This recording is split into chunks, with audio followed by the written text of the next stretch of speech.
আমি আজকে গতকালকে রাত্রে আমার অতিরিক্ত দায়িত্ব পীরগঞ্জ এবং মিঠাপুকুর থেকে ভ্রমণ করে এসেছি এবং ওখানে 50 শয্যা বিশিষ্ট হাসপাতালগুলা অলরেডি আমাদের প্রধানমন্ত্রী হ্যাজ বিন ভেরি কাইন্ড, উনি অনুমোদন দিয়েছেন যে 101 বিশিষ্ট শয্যা হোক।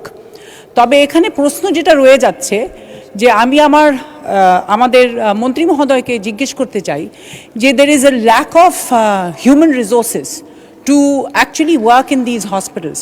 এখানে কি কোনো উদ্যোগ নেওয়া যায় যে এই যে আমাদের যে এত বেকারত্ব রয়েছে আমাদের এলাকাগুলোতে, ওখানে কি এই ইয়াং ফোর্সকে আমরা কোনো ট্রেনিং দিতে পারি যে অক্সিলারি ফোর্স হয়ে তারা এসব হাসপাতালে কাজ করতে পারবে? আপনাকে ধন্যবাদ মাননীয় স্পিকার।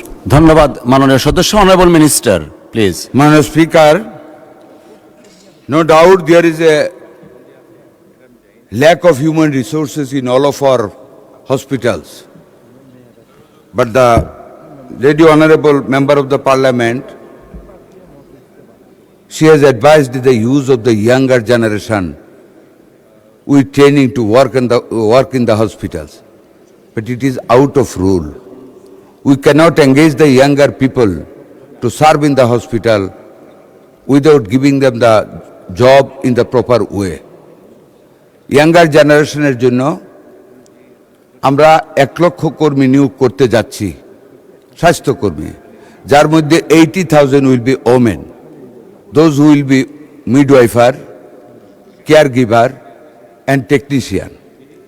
ওই ইয়াং জেনারেশন এই সার্কুলারে যারা দরখাস্ত করবে, those who will be eligible to have the job will give them the job to serve in that hospitals.